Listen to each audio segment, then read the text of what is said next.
I hope you guys are doing great. Happy to see everyone. Happy Wednesday. Yeah, it's a beautiful day. I want to say Happy Workers' Day. I hope you guys are doing great that side, because I am. Okay, you've seen. All right, I personally think that finally Chamisa has been vindicated, because honestly, many people never believed him. People attacked him. But anyway, he's free now, that people are aware of what's really going on in our nation. All right, and also David Coltart, honestly, do you think that he triggers Fadzayi Mahere? Because I could just see the exchanges that is heating up. It's what we're going to be looking at today. And let me, before we proceed, I just want to say shout out to my regulars. That is Nessa here, Mr. Mungun, Agreement, Paspamire, good to see you, and a Happy Workers' Day. Come through, guys, let's have a conversation. But you must not forget to make sure that you like the live, so that we push algorithm and invite other people to come through where we're having this conversation. It's such an interesting day today, because honestly, I'm just thinking, can we say Happy Workers' Day to people? What other people are coming to join us? Let's go. All he demanded was peace. All he asked for was the right to live. Nothing but justice.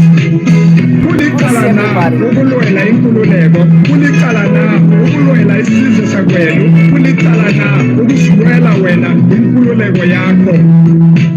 Ngakho-ke malingakali. Do you remember the song, Senzenina? Many sons of this land have gone the same way, and we have watched them fall. Samora Machel, Jason Ziapa Pavolo, Gideon Kimari, Malcolm X, Solomon Matango, Ruth Post, Gifton Klenge, Hector Peterson, Benjamin Moloise, Steve Bantu Biko, Alfred Milita Mandela, Josiah Tongokara, Marcus Garvey, Martin Luther King, Nanen Bondo, Lillian Ngoyi, and those whose names we've been silent about. Far too many to mention. Our children must know. That's also the cloud that does not bear water. I say to you all, Robalanga Koso, Lalani Gawutula, Robalanga Koso. Sentenina, Sentenina, Sentenina, Sentenina, Sentenina, Sentenina,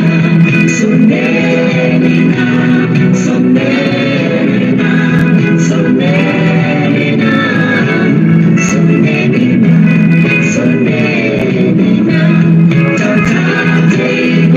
Right, it's a good question.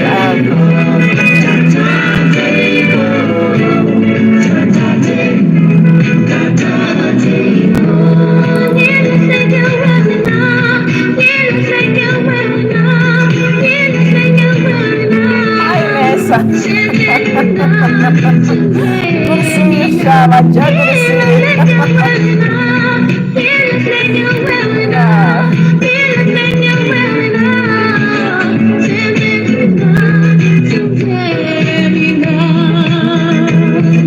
All right, guys, so Senzenina, I wish I could ask what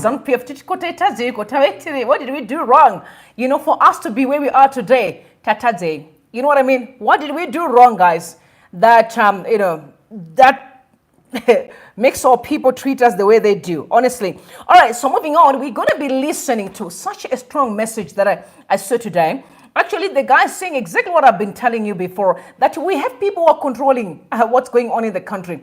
We may not know who they are, but they are people who are heavily in control. That's why things are not moving in a way that we want them to move. Because these people, no, you call them elites. No.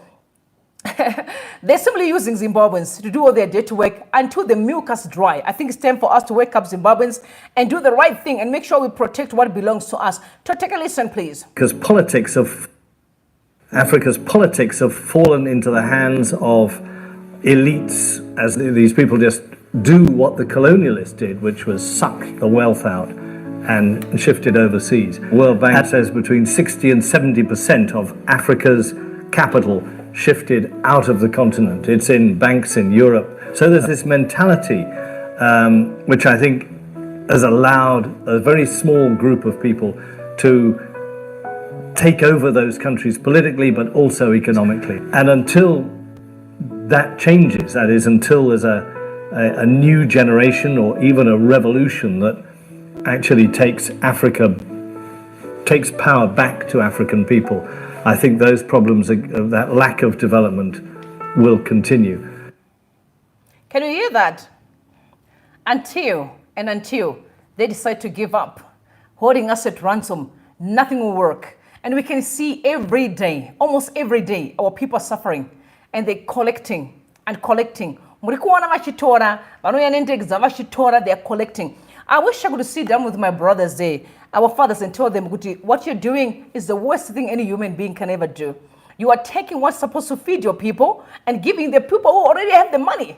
They have the money. So to me, it's not about the money, but it's really about making people suffer. I've told you, colonialism is here. The new colonialism is definitely here. And I just wish, and I pray that our people will realize that what they're doing is wicked, is evil, pathetic. Yeah, I don't want to say much because there are things that I received yesterday I don't even want to talk about right now.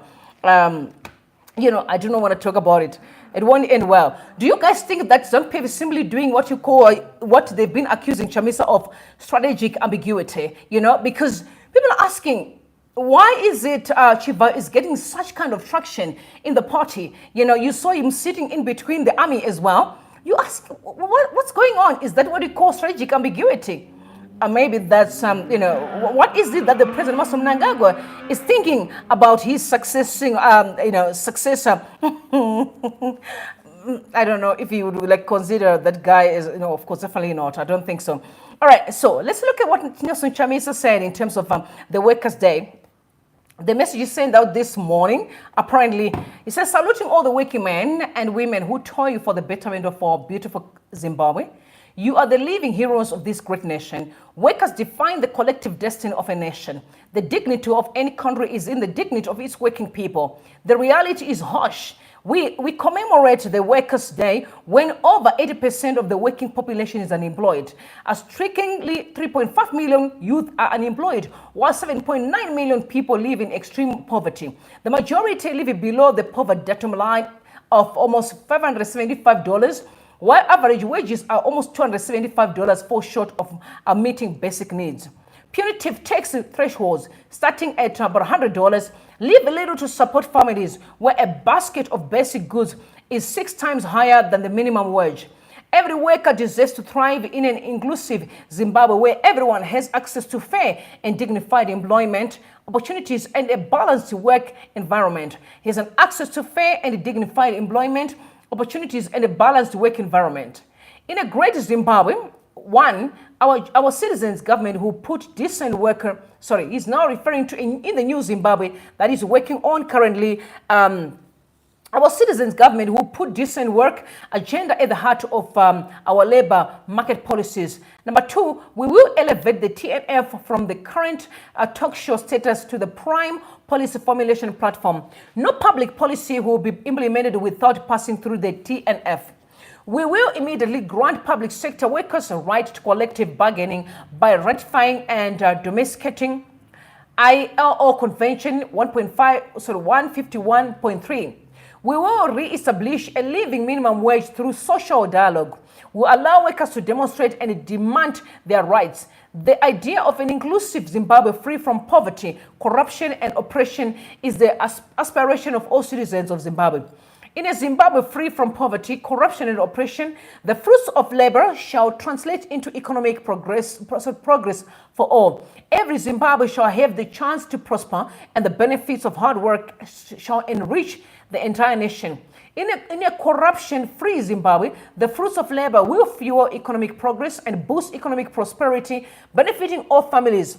Workers deserve the freedom of freely choose a government that serves them, making the resolution of August 2023 disputed elections a crucial step forward, recognizing workers' rights. Collectively, we must resolve the broken politics, disputed elections, and contested presidential office. An unelected government is unable to incapable of An unelected government is unable and incapable of responding effectively to workers' demands. For this reason, an unelected and illegitimate administration is indeed a burden on the nation, particularly the workers. We must all be committed to resolving the political crisis and strive towards a new inclusive Zimbabwe where the dreams and aspirations of every working person can be realized. The aspirations of every hardworking individual align with the vision of great Zimbabwe, of a great, working and prosperous Zimbabwe. I have good news for you, all the workers of Zimbabwe, change is coming. We are doing everything within our power to make this a reality. With immediacy and agency, we will fix the broken Zimbabwe. Hashtag Labor Day 2024. Hashtag God is in it. Hashtag Zimbabwe for everyone. So this is Nelson Chamisa sending a message to you and I on this day, the Workers' Day.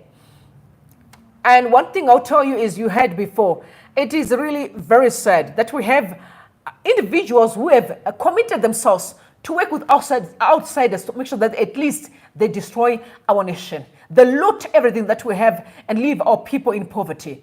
It is the worst any human being can ever do. That's why I don't have a trust of all your people you call billionaires that are in Zimbabwe. I don't trust them. I have no faith in what they do, because you can't tell me you can be a billionaire in a country where there's quite a mess in terms of money.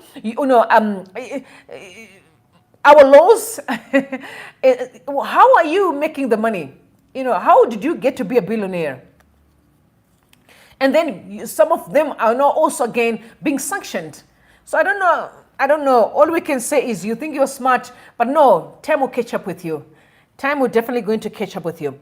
All right, so Killer Zevu, he said, our open door policy on succession is crucial for political parties. It may be uncomfortable for politicians, but it strengthens democracy. With Chamisa's resignation, we lack opposition. Let's remember how people took to the streets for Mugabe's exit. Smooth power transaction is good. So what I realized here is Killer Zevu wanted to act as if he's talking about Chamisa, but I definitely think that he was talking about President Emmerson Mnangagwa.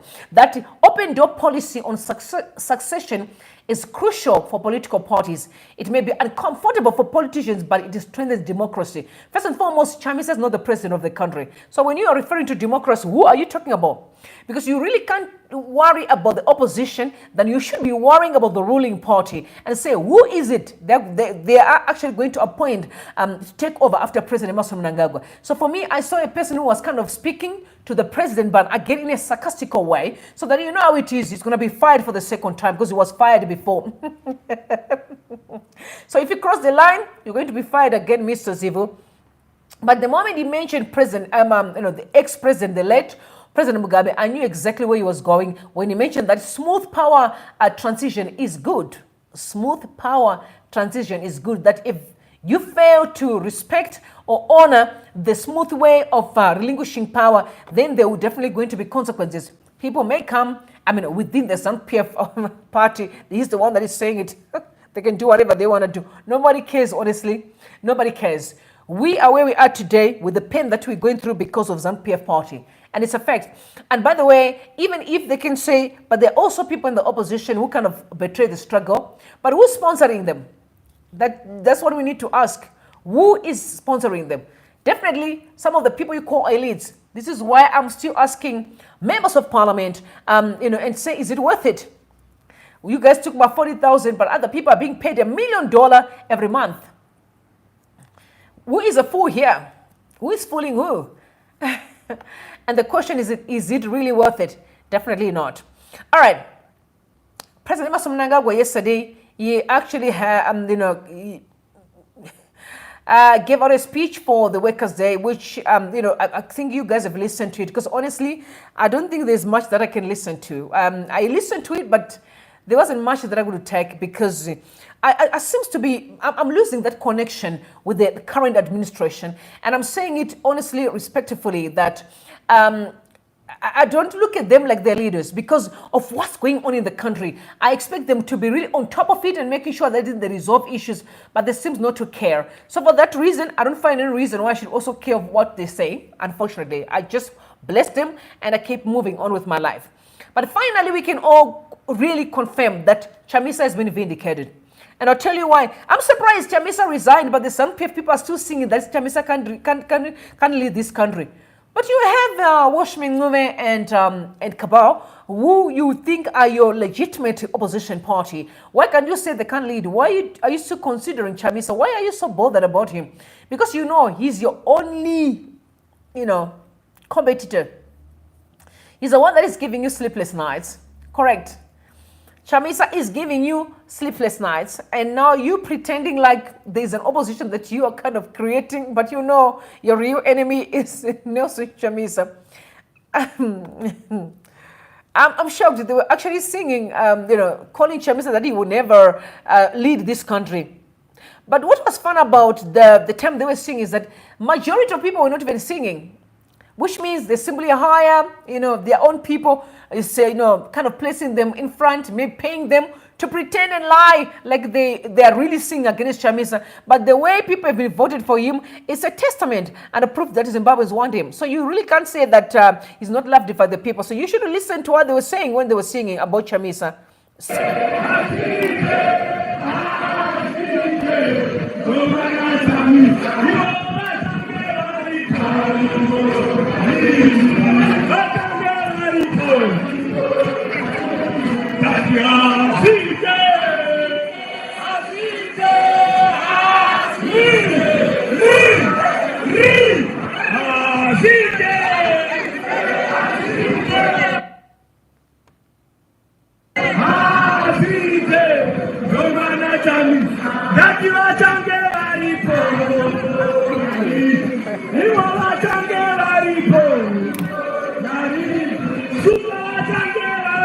We are now at the airport to welcome His Excellency President Ruto.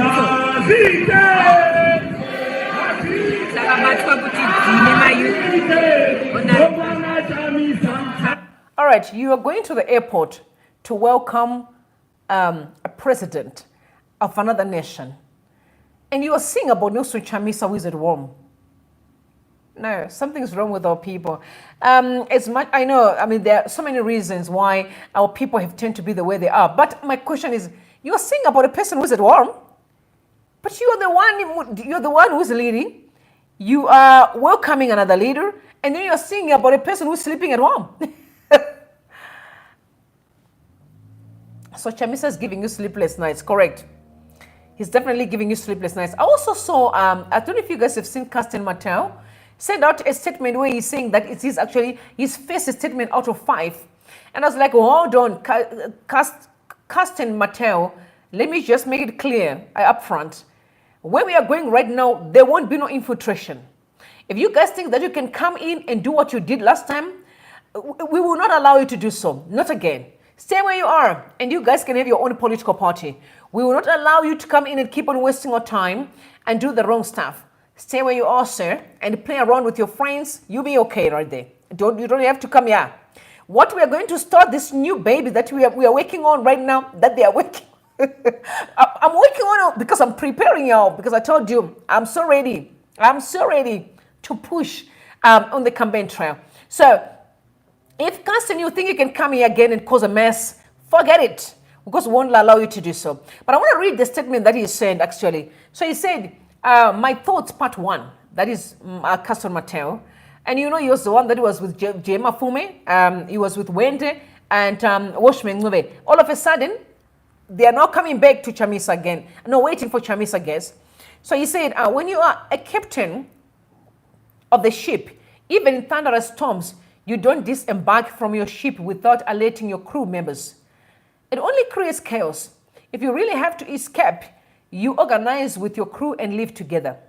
The turbulence that in Triple C has opened a can of worms, which has made me to stop and think about the future of the democratic alternative in our beloved country. We owe it to the citizens to build a strong institution whose grounded values are underpinned by democracy. Leaders must come from the communities they lead. The imposition of cluster leaders and other overseers must have no place in a rejuvenated Triple C. We must and should go to Congress to elect our leadership. Recalling democratically elected officials was not just scandalous and upset. I will continue to condemn them in the strongest of terms. I was recalled myself in 2020 when Honorable Tikupe was MDC president.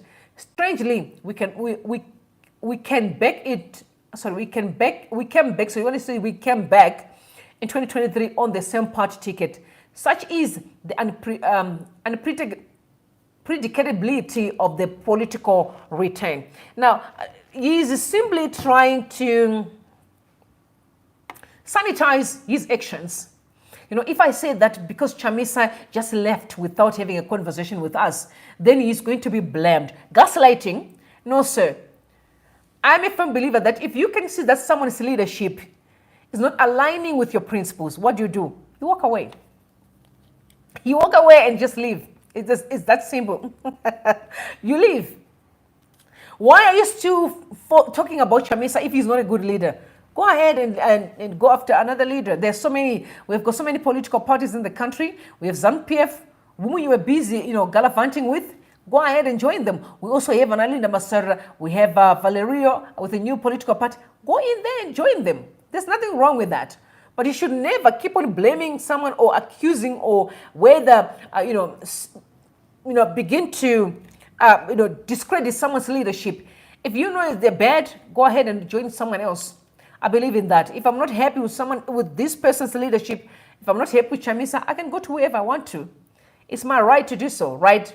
Yes, that's why it's a democrat. That's why the so-called democracy you're talking about, which we know is not currently happening in the country. We're not yet a democratic country. We must be honest with one another, so that at least we are able to move forward. Correct. So, David Coltart and Fadzayi Mahere is becoming a very interesting, debate. Honestly, first and foremost, I love both of them. By the way, when I analyze on things, I look at facts. Okay, I don't have hatred in my heart, but I love both David Coltart and Fadzayi Mahere, and the two generations, quite interesting generation that are at play, which we can learn quite a lot here. But before I actually have to analyze both of their messages that they sent out yesterday, very important, strong statements, I want to actually, I want you to listen to David Coltart. Speaking on HSTV, he was very clear as far as his leadership in Mlawa is concerned, which is doing incredibly well, because I saw yesterday some people were trying to kind of push on a festival where they did about 300K, which is $300,000 to actually push on some entertainment stuff. And the David Coltart came against it and said, no, that's a good leader. We don't have water, so forget about entertainment. Let's focus on making sure that our people have water. So for that reason, I have respect for David Coltart, respect for you, sir. He's doing incredibly well, very committed to the cause. And that's why I keep on saying he's the right person and the right leader for Bulawayo. Very important. But let's take a listen to what he said on HSTV as far as Bulawayo is concerned before I actually read both of their statements, so that at least we are able to analyze them equally. Okay, so take a listen, please. Finally, Mayor, I know you have a very busy schedule, but have you ever met, sat and spoken to Chabangu since the start of the recalls? There's a funny thing that I don't believe I've ever had a formal meeting with Mr. Chabangu. I certainly haven't since this. I might have been in the same meeting as him. But just bear in mind that he was with MDCT. I was with MDC. And so our paths have never crossed. I've never had a one-on-one meeting with him. I've never had a telephone call with him. And I've made it very clear that I disagree with what happened. I think that, in my view, as a lawyer, there were fundamental breaches of the Constitution. There were breaches of certain principles. And one of those principles is respect the will of the electorate. The electorate had the opportunity in August to select candidates. If they did not want those candidates, they would have voted for someone else. And what happened, not only, in my view, breached the law, fundamental principles of Roman Dutch law, which are centuries old. Let me digress for a second.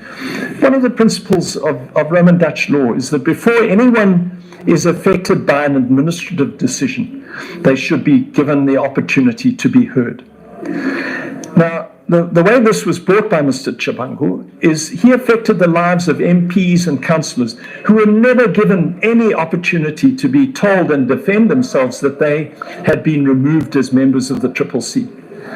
That's a fundamental breach of that. That's got nothing to do with partisan politics. It's got to do with individual rights. And so for that reason alone, I believe that what was done was illegal and unfair.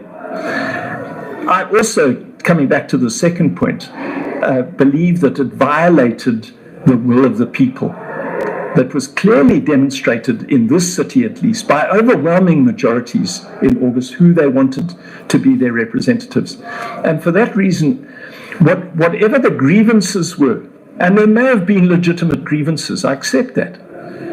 But whatever those grievances were, it never justified the actions that were taken to remove these people from office.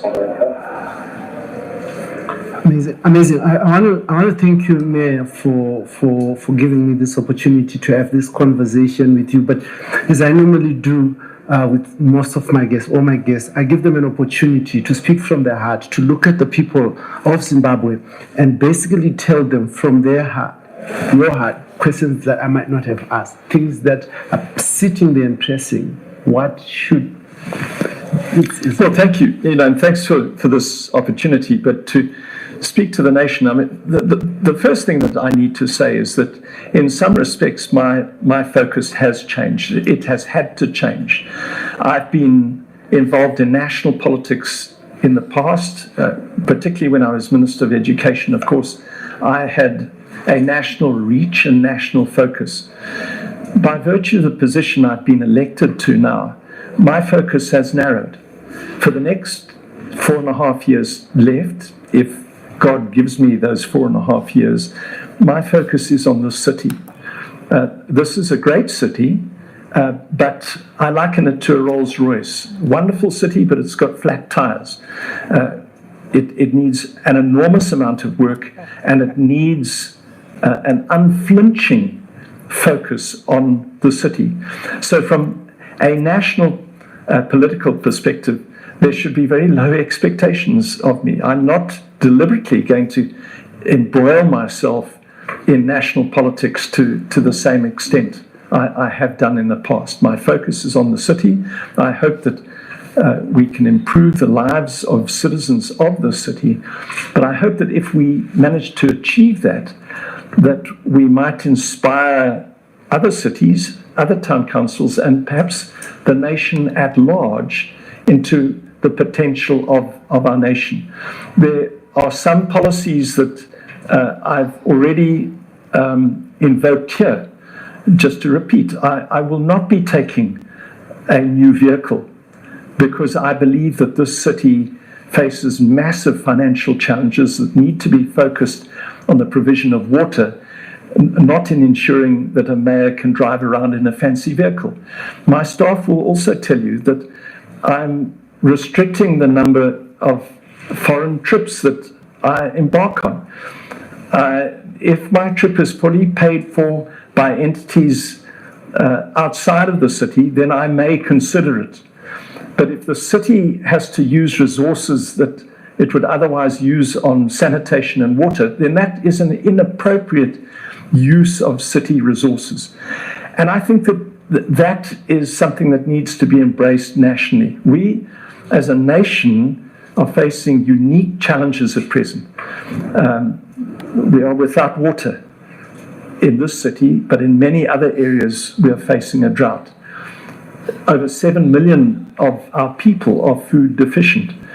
And if we're going to tackle this together as a nation, then leaders need to lead by example. And that means making sacrifices so that we can divert resources away from the comfort of leaders to benefiting the poorest and most vulnerable members of our society.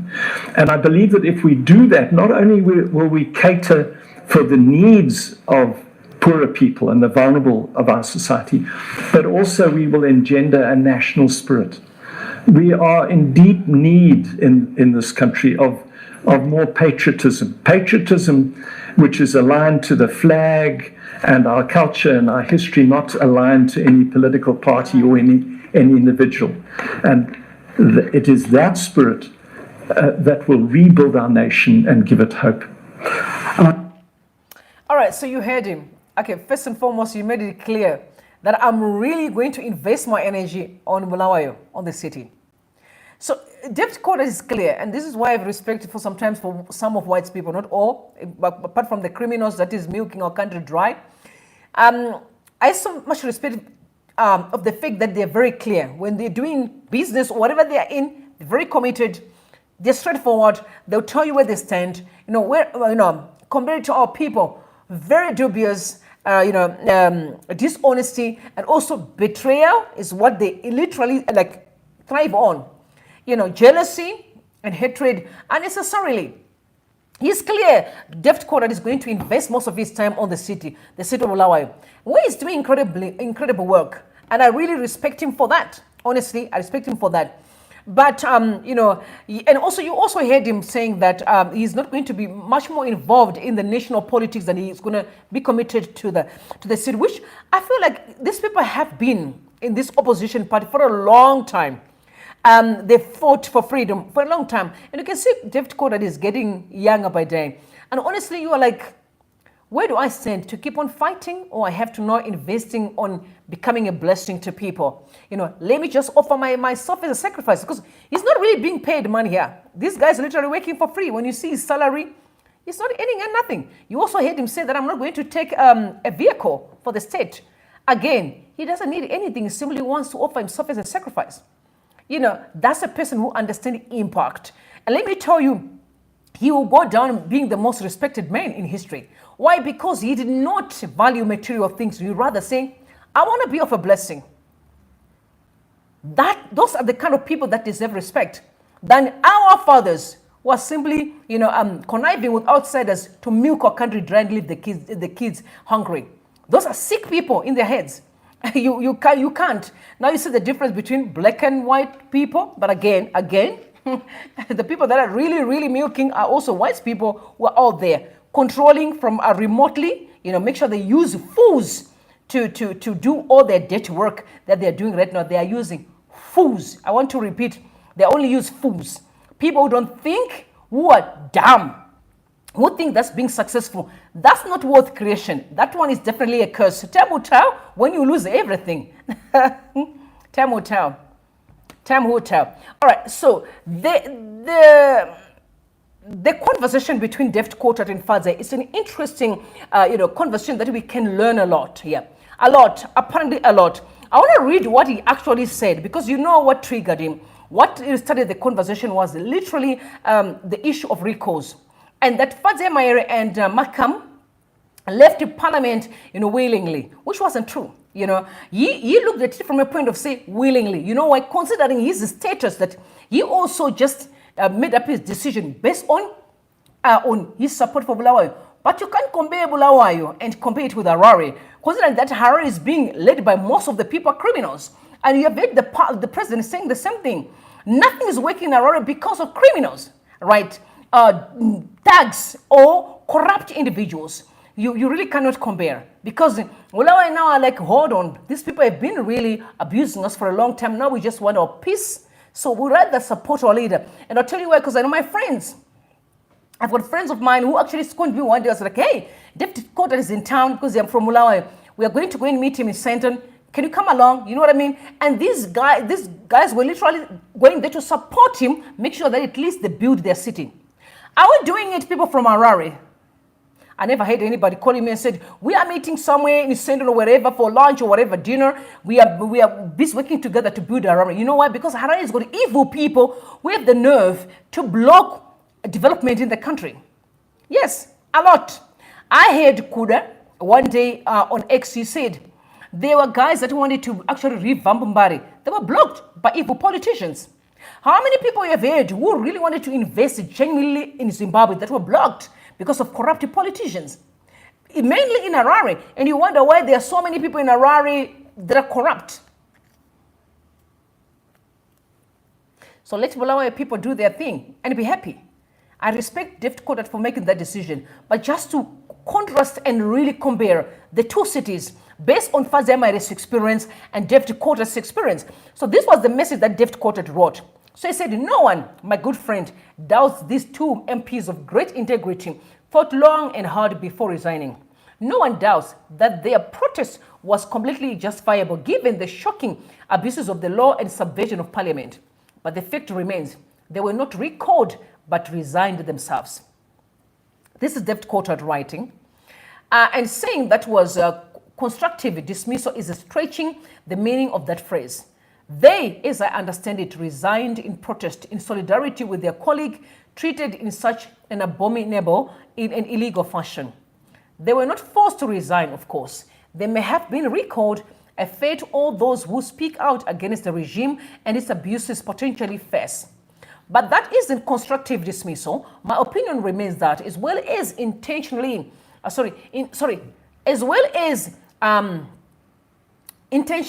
it was a mistake and was handed ZANU-PF 2 seats they would never win in a normal circumstances.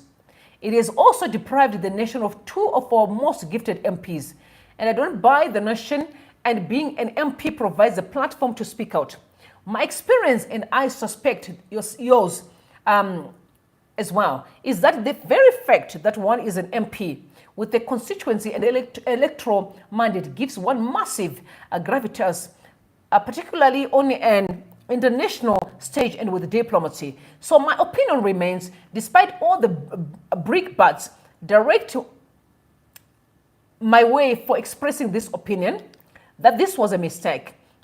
It is not necessarily, however, for all democracy to move on, not to dwell on this and allow it to divide, but also all serious-minded and genuine patriots to reflect on this.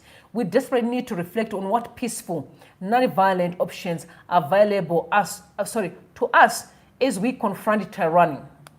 Okay, and I'm like, let me just drink iced tea.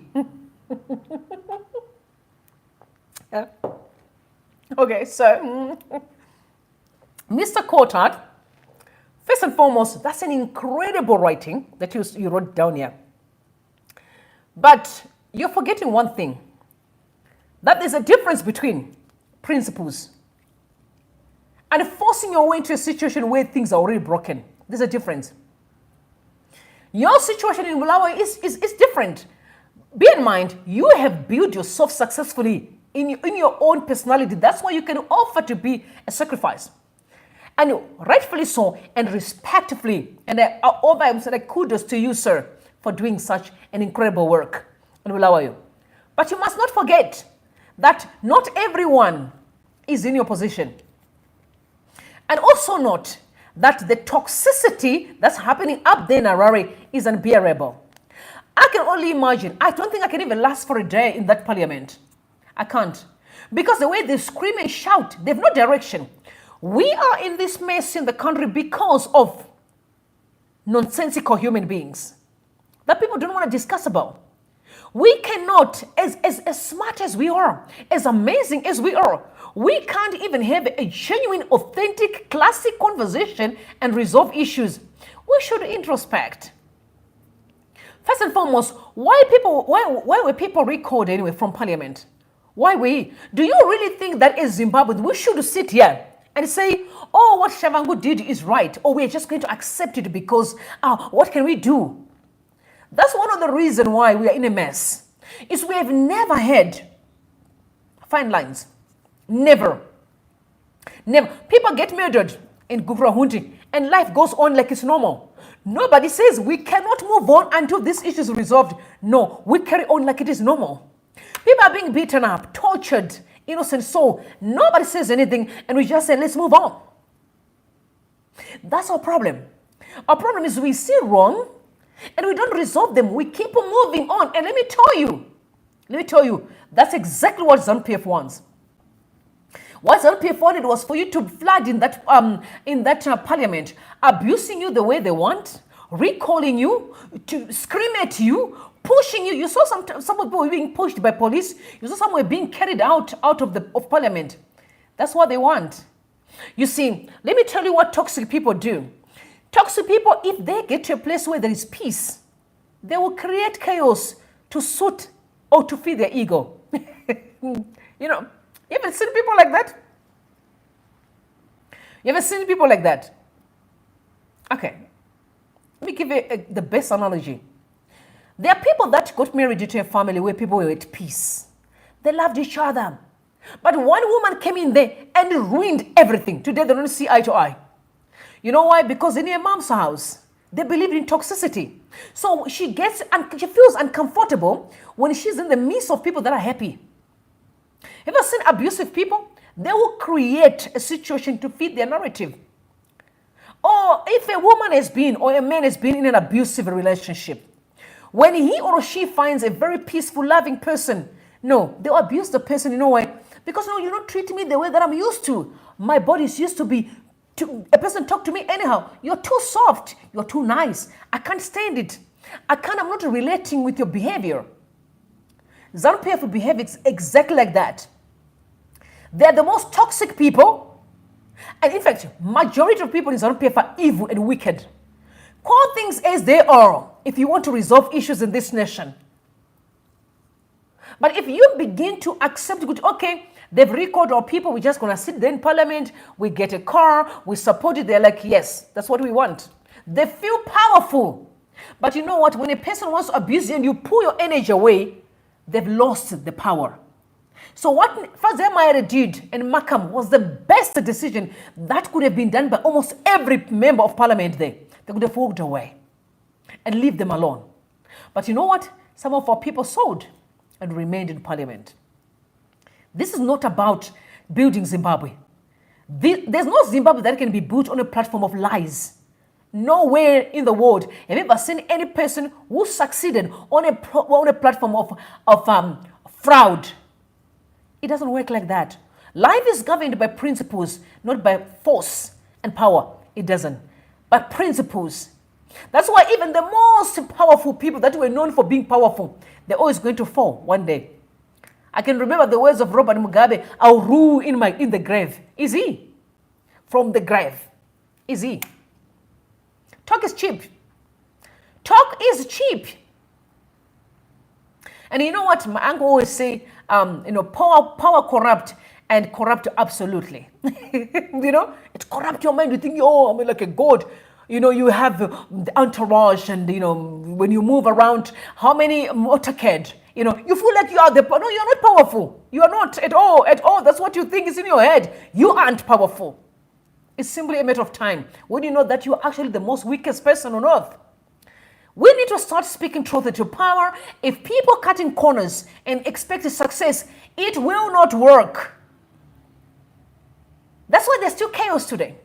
No direction. Things falling apart. You know why? Because you violated principles of life, of doing right and expect good to happen. You do right, good happens. You do wrong, nothing works. It's a principle.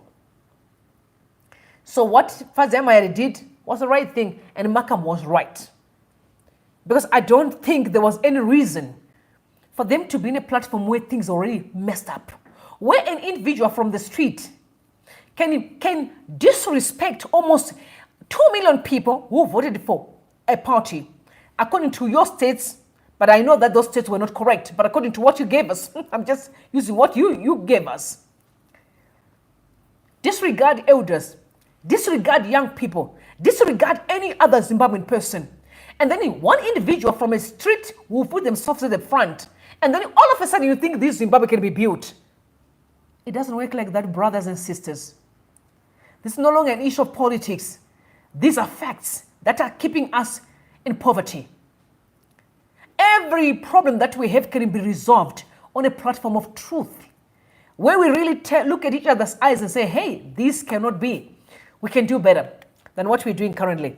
So, they did right, Mr. Coltart, and I respect you for the work you're doing. But remember, what Fadzayi did was the right thing to do. But let me read the response of Fadzayi. He said, first of all, any person who alleges Parliament offers a viable platform to speak out is either gaslighting or has not been paying attention. If you ask MPs about how many times we were silenced and suspended for raising points of order on the illegal conduct of the Speaker in carrying into effect recalls by Shamangu, despite clear communication to him concerning who had the mandate to write on behalf of Triple C. If you ask MPs what happened when we tried to raise a point of order concerning the abduction and torture of Honorable Takuzwa, can you hear that? The young man has been abducted, he has been tortured. This is a young, beautiful young man who has so much potential, whom every Zimbabwean man and elder, which is every father and wife, woman, should look at him like their own son. He has been abducted, he has been tortured. And that is normal to you? That is normal to you. But your children are in America there.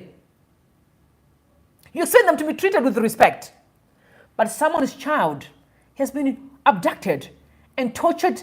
To you, it's normal. I know life goes on as usual. It's okay. You need to introspect. So have you asked the MPs what happened when we tried to raise a point of order concerning the abduction and murder of Bishop Mahere? You guys saw. He was abducted and he was murdered. Have you asked the MPs what happened when we tried to raise a point of order concerning the illegal ban of recalled CCC MPs from running in the by-election? Have you asked the MPs about how committee hearings were hijacked by ZANU-PF in the lead up to the budget statement after the Speaker suspended as contrary to the clear terms of the standing orders? I can testify here, and I'm very much safe to say, not everyone in ZANU-PF is agreeing with some of the things that are happening there. Again, because of the people who are controlling from a distance, others are simply going to be robbed in, but I do not think every ZANU-PF person is agreeing with what's going on currently in the country. I don't believe it. I don't believe it. I do not believe it. I don't think so. They also said, have you asked the MPs how many times we had to fight off armed riot police with our bare hands when we tried to speak up on issues of national interest that made ZANU-PF uncomfortable, right?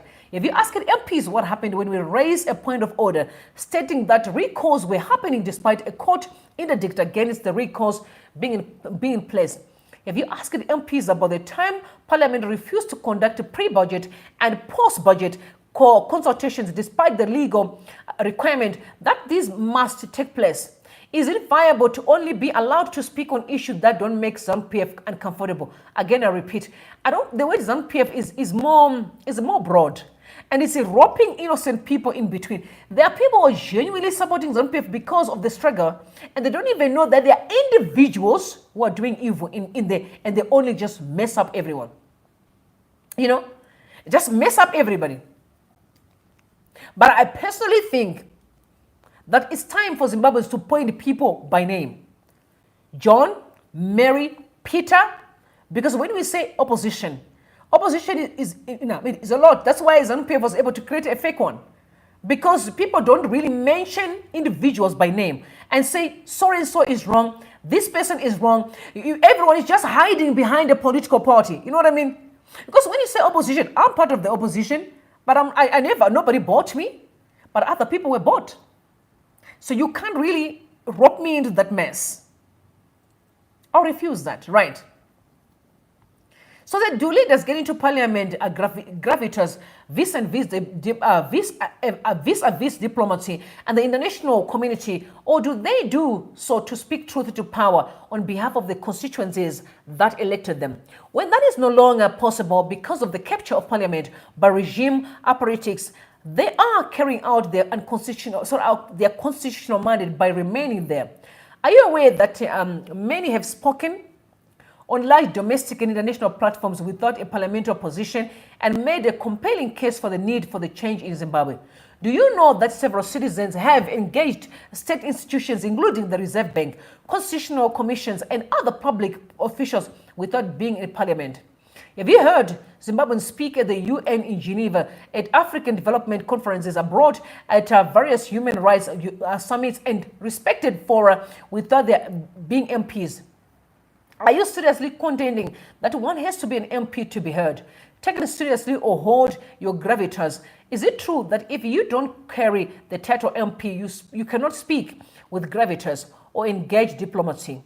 As Eric Matinenga rightly pointed out, how can you speak of a person resigning on their own accord where there is abundant evidence of constructive dismissal? And which I think is a powerful point here, because we had seen that the intention was to remove almost all these parliamentarians who were very much clued, versed with what was happening in parliament, so that at least they can do whatever they want, like they're doing right now.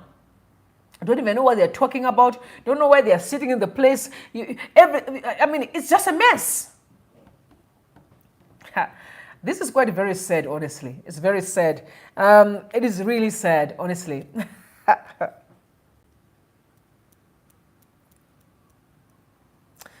Are you away that constructive dismissal by definition exists where one is forced to resign from their post against their will because the organization has made continuation in the role intolerable, it is a matter of immense regret that you continue to underplay the role played by Shavangu, ZANU-PF, and other abused state institutions in destroying the ability of parliament to function as a true voice of the people, instead of you focus on the inevitable consequences.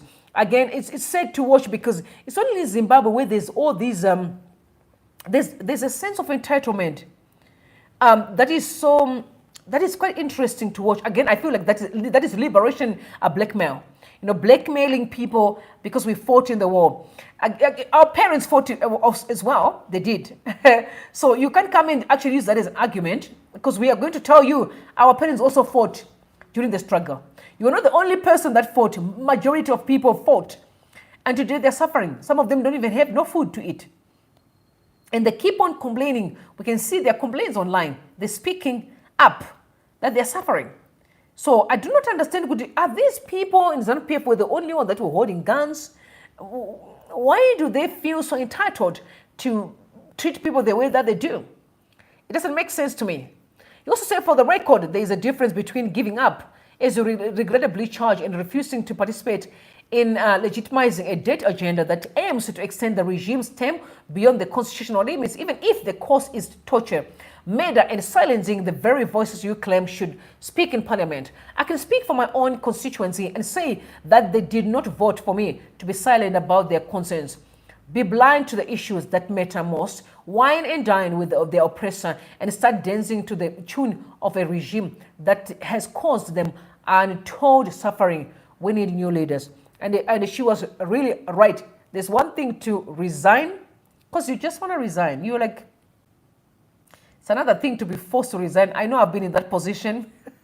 That's why I don't like the corporate space, honestly. There was a time I was there. But I understand, because I'd lost my mom and my mind was messed up. So I was not functioning properly. So I get it. They kind of pushed me to the edge. I was like, no, I'm out of here. I don't think I'm okay. Mentally, I'm going to. So there are circumstances that can actually push you to leave work. It was one of the things that happened in parliament. Who wants to be part and parcel of such a charade? Guys, I mean, you're in this generation, I can only imagine. And then whenever I see people start doing drama, I walk away. I don't mingle with people that are dramatic and toxic. I don't. If I just see that these people want to be toxic, I remove myself from that situation fast. You know why? Before they contaminate me. I still believe that there's power in association. So I don't exchange energy. When I see you want to be, I'm not telling you, if you want to be toxic, you be toxic on your own. I will be gone. So I agree with Fadzayi Mahere. And while I'm still there on the Fadzayi Mahere matter, I was talking to my sister. I said to her, if you remember Fadzayi Mahere, when she was on a campaign trail, when she campaigned as an independent candidate, do you remember, guys? She was such a polite, sweet, very, very feminine young girl. But after what she went through, which including going to prison for absolutely nothing, because she was acquitted of the crime that that they had accused you of. She went to prison. I can only imagine, guys, there's nothing that I heard that to be forced to believe in a lie or to be accused of something that I never did. And then you want to rope me to a mess and it tainted my name. So I'm just saying, respectively so, the action of Fadzayi Mahere and how strong she is. You remember that time when she was pushing police, like literally, she also trained, she gyms, so of course she's very strong. She was pushing police, you remember that, elbowing police. That can show you, she's not the same Fadzayi that you knew when she was campaigning as an independent candidate. And after all this pain these girls have gone through, this is why I still always stand for my girls every time. You hear me talk and defend my girls, the women. I always stand and defend the women, because I feel like women are really going through a lot in Zimbabwe. Because women, we should be sitting back, just going and do our nails, do our hair, come home, maybe baking and be cooking for husbands, throwing the shoes there, wearing our sandals while we are pregnant in the kitchen. This. I can only imagine. That's the kind of women that I'm expecting. You understand? And we go there and meet our girls and having lunch or dinner, come home and you make sure that you guys are discussing what can we do for your man. You know what I'm saying? You dress nice. That's how girls should. But it's different in Zimbabwe. You just see people up and down. Yeah, I'm so sick and tired of that. I want to see my girls living like other girls. Do you understand? But women are up and down, struggling for their children to go to school. Our people are suffering. You see them in the sun 24/7. In Harare, you see them. Some even work in the night. These are our women. Why? Because there are few people who decided to sell our country to outsiders. The new colonialism has caused our women to suffer. And you wonder why they are losing their femininity. You know, being girls and be at home. Chill and relax. You know, everything is cool. Money is there. You know you can do what you can do. Right? We need to start speaking truth to power if we wanted to reshape our nation in the right direction. Women deserve some respect. Our girls deserve to live better, a better life. Our people have suffered enough. Our parents struggled. Their children cannot struggle again. Why? Because we're just being foolish. We're supposed to work with our people within and make sure that at least we build our country in the right direction. And that money that is going out of the country should feed our people, creating, a conducive environment for everyone to thrive. Be it in business, be it whatever they want to do in life. We should work tirelessly to make sure we do that together. But unfortunately, individuals think that they can just do as they please. Huh? But you hear me out, brothers and sisters. Your time is coming. Your time is coming. Don't say we didn't warn you, because we have warned you, right? All right, moving on. Mr. Water Magaya. Okay, we just drink some tea again. Mr. Water Magaya, you call him your prophet, correct? I've heard many times about Magaya and his shenanigans in town. I don't know why people still believe that this man is a man of God. And let me just say, I don't know why some of my people still believe that he's a man of God. I'm not judging him. I'm looking at facts here. And in my understanding of people who are truly and genuinely called by God to save or to preach, to teach, to counsel, to mold the society, those people are God-fearing men and women. They know how to stay away from sin. And when they do wrong, they own it. And they make sure that they work hard to change. I'll give an example. Hear the word change. The church, hear the word. You know the one in Borodale? I do remember that when the wife had a child with a choir guy, she came clean, And then I remember that Tony and came before the church and said he forgave his wife. No ways people are straight to the core. It's closed. I don't want you church to gossip. This is what happened and I forgave my wife. Life goes on. Do you remember the story? Yes. Now we have Mr. Water Magaya. He keeps on doing all this dubious stuff and people protect him. He has been accused of sexual assault, rape. He has been accused of corruption. He has been accused of so many things. Recently, I remember he was being accused of duping another Chinese, investor of millions, if I'm not mistaken. Nothing happened. He was also accused of, I think raping girls. You've seen girls coming in screaming at him outside of the church, and the videos are circulating online. People still protecting him. Now, he was almost buying the entire Chitungwiza illegally. Do you remember the times we were saying that Water Magaya was giving stands in Chitungwiza? You remember that? I remember the story. And I also heard a lot of people fighting. Some of them were from Cape Town, Johannesburg, all over the world, that they had given Water Magaya money and then something happened and there was a lot of mess that happened there. There was no explanation. This is your prophet that you're calling. Now, they are alleging that and they said that the reports are saying from Newsday that what started a plain and innocent donation to the people of Chitungwiza, hashtag, last year turned out to be a covert grand plan to put the city and everything in it under the control of Wister Investments, a company owned by Magaya. So what Magaya did is he was donating houses to people. It's like he's donating houses to people. Now, after he is claiming of donating houses to people, then what he did is he's now putting those houses under his company. He wants to buy the entire city. I also heard, I don't know if these allegations are true, that Obed Moyo is owning almost the entire Victoria Falls. I'm saying I don't know if that is correct, but I just said people talking about it on X. You know how people in allegations? I'm simply saying to you, real men of God are not materialistic. Okay. You know why they're not materialistic? Because they're already full and content. But the men of God that I'm seeing now, especially the ones that you kind of hailing all the time, are so materialistic. Very pumped, they love things. It's houses, it's cars. Come in, take my video of my car that I just imported. The latest BMW in town. Very, very shallow and empty. Poverty mentality. They're just this kind of people who are crazy about things. See me, I've got my bodyguards, and I'm like, sit down. We have known people who have known it for decades, preachers. I'll give you an example of my father, Tudor Bismarck. Tudor Bismarck preaches in America, like top class preacher. You know it. He's been known for years. He has taught New Life for many years. Incredible man, raised amazing family. I know him personally. Have you ever heard any drama about that man? That makes you to understand how the world works. Majority of people you're calling men of God, they do not know God at all. They are simply using the church to do their criminal activities.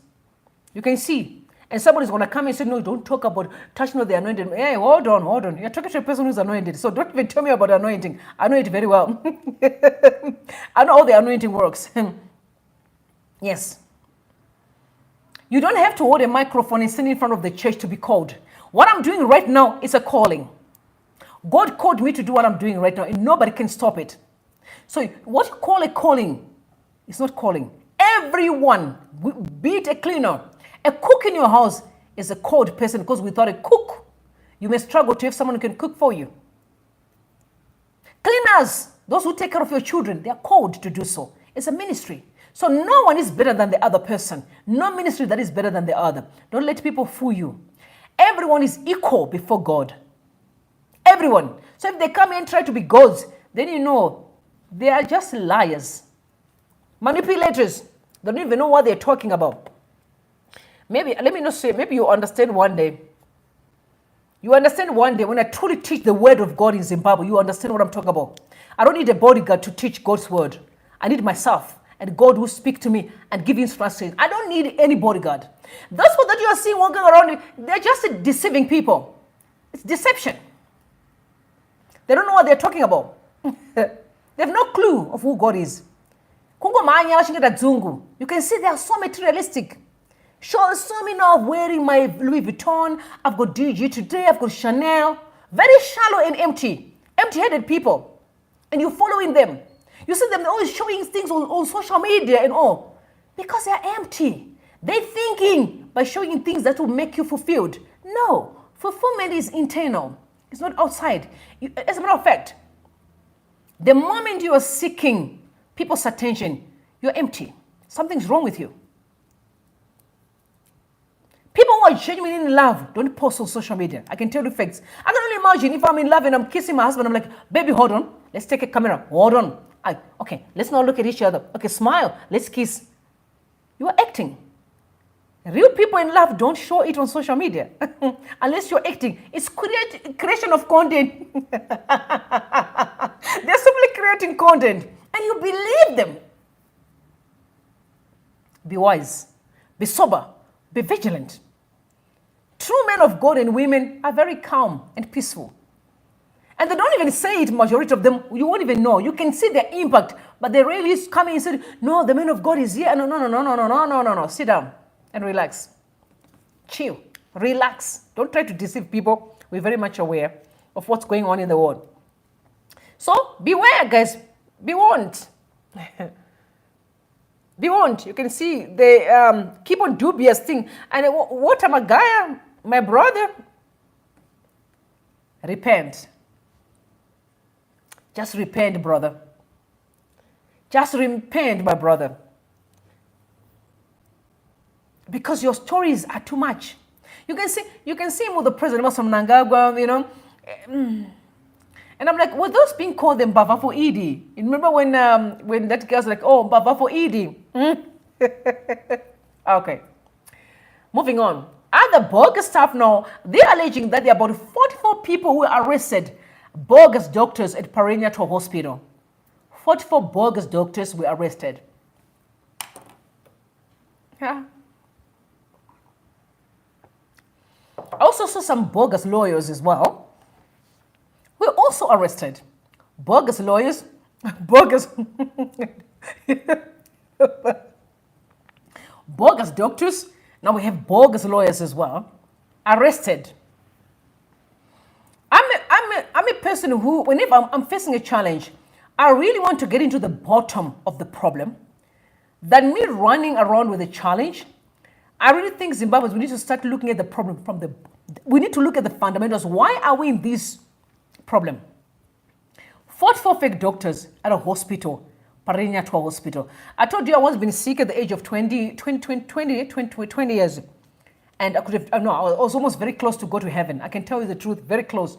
But anyway, but my dad, whom I loved, speak to God and said, no, don't take my child, she's too young. Give her more years. And the first thing that I did when I was able to read, I said, bring me a Bible. And when I opened the Bible, God took me to the book of Isaiah.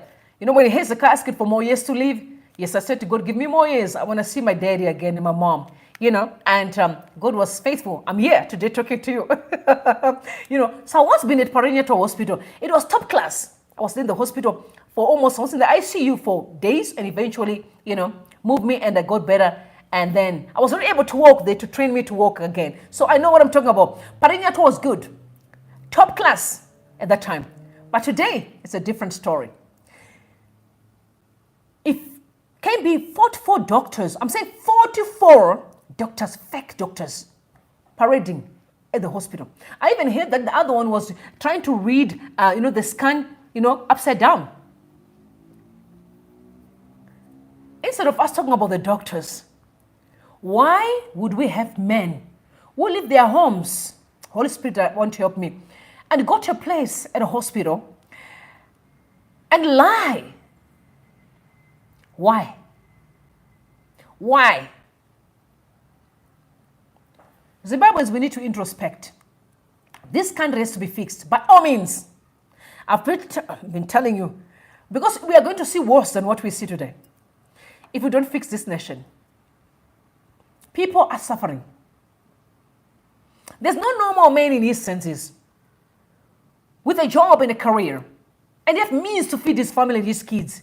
Who really wants dignity? All these men are just in pursuit of dignity. I'm a man. I must take care of my wife, feed my kids, pay their school fees. These people are in quest of dignity. Why can't we look at things as they are? I'm not saying they should not be arrested. I'm simply saying arrest them is not going to resolve the problem. It's like trying to arrest Zig. It's not going to resolve the problem. Let's look at the fundamentals that needs to be resolved. How can we create environment that are conducive to offer people jobs? Because this is sad, honestly. Our people are suffering. I'm like my heart. I don't even want to think about it. When I see our people, the way they suffer, it breaks me to the teeth. And I'm like, God, I wish you could make me a billionaire. I would do something. And, you know, make me a billionaire if you want to, you know. It breaks my heart. It breaks my heart. I know for sure these men are simply looking for dignity. I want to feed my kids, take care of my wife, make sure at least I'm also a man among other men. You have created a Mpinga culture. Mpinga culture that does not have no direction. A culture that does not promote hard work, promote inventions, promote technology. No, it doesn't. It's simply you can just wake up today and be a Mpinga. You can be given things. You've created a dependent syndrome culture where people believe in just give me. I hate being given things, but I also like, I love gifts, okay? But I hate being controlled. So when I do my things, no matter how small, I hate to be controlled. And I can only imagine what people are going through. You created the culture of Mpinga, whatever you call it. Now look what it has done to our people today. They become beggars, becoming criminals.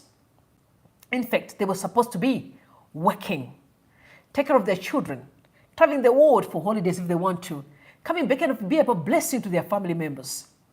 My heart bleeds, and I pray that God unshackle our people and our children. This breaks my heart, honestly. Men are being arrested because they are pretending to be this. When you look at them and you see how quiet, I know how quiet they are, you can see the pain in their eyes. You can see the pain in their eyes. Could they are broken? God. And we have some of our people who are splashing money. You know, I received some stuff yesterday. I can't mention the names. People shared, someone that you call your business, in town, asking a woman that I know very well and say, you can go to anywhere in Santon, to any jewelry shop, get whatever you want or come and pay. The people that you are celebrating and call yourself bigger. Because they've got too much money. No, they're just giving any woman on the street, someone that I know. Get anything that you want or come and pay. Any car that you want. And last time they put almost $2 million, 2 million rand into that person's account. I know that. The people you are busy calling bigger, and our people are suffering. May God free Zimbabwe, honestly, like my heart. May God free our people. May He just free our people. These men deserve some respect and dignity. That's what hurts me the most. They have children and families to feed. And God, please hear my prayer. Can you at least stop the nonsense that's going on in this nation? Can you, your own way, that's all I'm going to ask. Make sure that you give wisdom and counsel to even 1 or 2 or 3 few people to make sure our people get the freedom they need. We need to assassinate this evil culture once and for all. That even generations after us should know that you can never again abuse your brother, but rather give support to those that need it. I love you all. May God bless you, and may God bless Zimbabwe. You must love each other. Please spread some love. Do that. It's very important. Bye for now.